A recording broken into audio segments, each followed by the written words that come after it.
Hello বন্ধুরা, তোমরা সবাই কেমন আছো? আশা করি তোমরা সবাই ভালো আছো। আজ আমি তোমাদেরকে একটি নতুন গল্প বলবো। গল্পটির নাম দুর্বল চিত্র। চলো বন্ধুরা, গল্পটি শুরু করি। একদিন ছোট্ট হরিণ ছানা তার বাবাকে বলল, বাবা, প্রকৃতি তোমাকে কুকুরের চেয়ে কত বড় করে বানিয়েছে। তাদের চেয়ে দৌড়াতেও পারো তুমি অনেক ভালো। নিরাপত্তার জন্য তোমার কি চমৎকার দুটি শিং রয়েছে। তবু কেন তুমি কুকুরকে এত ভয় পাও? হরিণ হেসে বলল, যা বলছো সবই সত্যি কথা।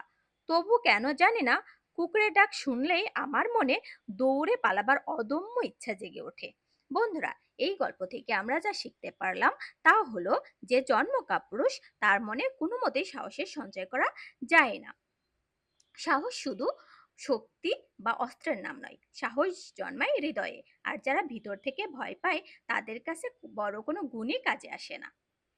বন্ধুরা, গল্পটি কেমন লেগেছে অবশ্যই জানাবে। আজকের মতো এই পর্যন্তই। ভালো থেকো। আল্লাহ হাফেজ।